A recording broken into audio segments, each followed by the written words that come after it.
שלום לכולם, ערב טוב לכל מי שנמצא עכשיו ושומע אותנו בכל מקום אשר הוא נמצא, בבית, בעבודה. היום בעזרת השם, ברשותכם, נדבר על דבר שנקרא השגחה פרטית. ננסה להבין פחות או יותר מה זה השגחה פרטית, במה זה כרוך ומה זה דורש מאיתנו, כדי לראות ולהבין מה זה השגחה פרטית. תארו לעצמכם, רבותיי, שניקח דוגמה קטנה למשל. זוג הורים רוצים לקנות לילד שלהם מתנה ליום הולדת, החליטו לקנות לו אורגן חשמלי. קונים לו את האורגן החשמלי, מביאים לו את זה הביתה, מחברים לו את זה לחשמל. האבא לוחץ לו שם על כמה כפתורים, והילד מתחיל ללחוץ על המקשים ומנגן.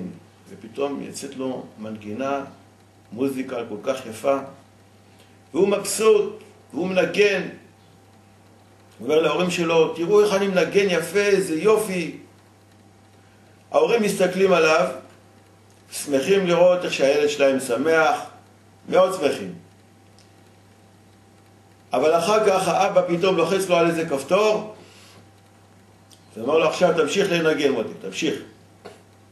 הילד ממשיך ללחוץ על המקשים, פתאום הוא רואה שלא יוצא לו שום דבר. סתם צלילים בעלמא. הוא לא מבין מה קורה. איפה כל המנגינה היפה שהייתה לפני כן? איפה כל המוזיקה היפה הזאת? הוא כנראה, הוא הבין שאבא שלו לחץ לו על הכפתור. הוא כנראה חשב שאבא שלו לא אוהב אותו. הוא רצה בכוונה לעשות לו. בכל אופן, זה המשל. הנמשל. דוד המלך אומר בתהילים, כי לא ממוצא וממערב ולא ממדבר הרים, כי אלוהים שופט, זה השפיל וזה הרים. מה זאת אומרת? זאת אומרת שדוד המלך בא להרגיד לנו בפסוק הזה, שהקדוש ברוך הוא זה שנותן לנו את השפע ואת הפרנסה ואת היכולת לעשות כל מה שאנחנו בעצם עושים. ולא בגלל שהאדם הוא למשל קל רגליים אז הוא יכול לרוץ מהר. לא בגלל שהאדם הוא גבוה אז הוא יכול להיות שחקן כדורסל הכי טוב. לא בגלל שהאדם הוא גיבור ויש לו שרירים והוא חזק אז הוא בהכרח גיבור. הוא יכול להיות גם כן פחדן באותה מידה. זאת אומרת שהכל הקדוש ברוך הוא נותן. כי לא ממוצא וממערב ולא ממדבר הרים. כי אלוהים שופט. זה השפיל וזה ירים. הקדוש ברוך הוא מחליט מתי הוא משפיל, מתי הוא מרים. זה הדוגמה. ניקח איזה סיפור שהיה בתקופת המלכים, הנביאים, בתקופת גלות בבל, כשישראל גלו לבבל, אז הם גלו למשך 70 שנה. ככה ניבא להם ירמיה הנביא, ונבוכדנצר, המלך בבל, הוא היה המלך הראשון שהוא מלך בעצם על כל הכיפה, על כל כדור הארץ, כל העולם. הקדוש ברוך הוא נתן לו במתנה למלוך על כל העולם. בנו אחריו היה אוויל מרודח. והבן אחריו, הנכד של נבוכדנצר הזה היה בלשצר. בלשצר המלך, יום אחד יצא לפרס ומדי, ערך איתם מלחמה וניצח אותם. בערב כשהוא חזר הביתה מהמלחמה, עשה משתה לכל שריו ועבדיו, לכל החיילים שלו, על הניצחון הגדול שהוא נחל כרגע.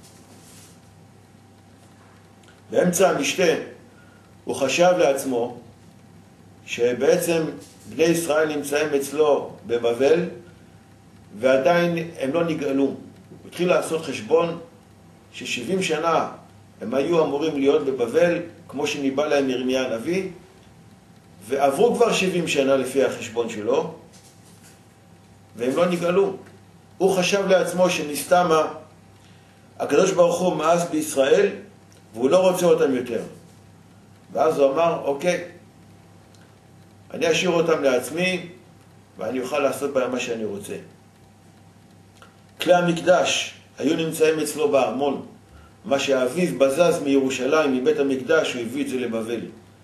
אז הוא החליט להוציא את כל כלי המקדש היקרים, ולשתות בהם ביין, לשתות בהם במשתה, ליהנות מהם. וככה היה באמת. הוא הוציא את כל כלי המקדש והתחיל ליהנות מהם באמצע המשתה. הנה פתאום באמצע המשתה יצאה כמין פיסת יד מהשמיים וכתבה לו איזו כתובת על הקיר. בלשצר מאוד מאוד נבהל מהמראה הנורא הזה. הרגליים שלו התחילו לרעוד, הברכיים נקשו זה לזה, הוא נהיה כולו לבן כמו סיד, והוא רעד מפחד. הוא לא הבין מה קרה. הוא רצה להבין את פשר הדבר הזה, הוא הבין שיש כאן מראה אלוקים, מראה מאוד מאוד נורא והיום, והוא רצה להבין את זה. הוא קרא לכל החרטומים והאשפים והמחשבים שהיו לו, שיגידו לו מה פשר הדבר הזה. כולם באו, אף אחד לא הצליח להבין שום דבר. הוא שלח לכל המדינות, שמא אולי איזה מלכות מרדה בו, וכנראה רוצים לרמז לו איזה משהו. שלח ולא מצא כלום. אמר לו הקדוש ברוך הוא, לכל המלכויות שלחת, ולי, שאני מלך מלכי המלכים, לא שלחת? פתאום ניגשה אליו המלכה ואמרה לו, תשמע, אתה יודע שלסבא שלך, נבוכדנצר, היה לו יועץ אישי מאוד מאוד חכם, איש יהודי, דניאל שמו. והוא לא היה עושה שום דבר במלכות עד שהוא היה מתייעץ עם דניאל. הוא איש אלוקים קדוש, כדאי לך לשאול אותו, אני בטוחה שהוא יכול להגיד לך מה פשר הדבר הזה. ואז הוא באמת שלח לו, קרא לדניאל, דניאל מגיע, הוא הבטיח לו, אמר לו, תשמע, אם תפתור לי את המראה הזה, את החידה הזאת, אני אלביש אותך בגדי מלכות, שש וארגמן, ואני אשים לך רבית על הצבא, ואני אתן לך שליש מהמלכות שלי, לשלוט על שליש מהמלכות. דניאל כמובן שהוא לא התלהב מכל ההבטחות האלה למיניהם, אבל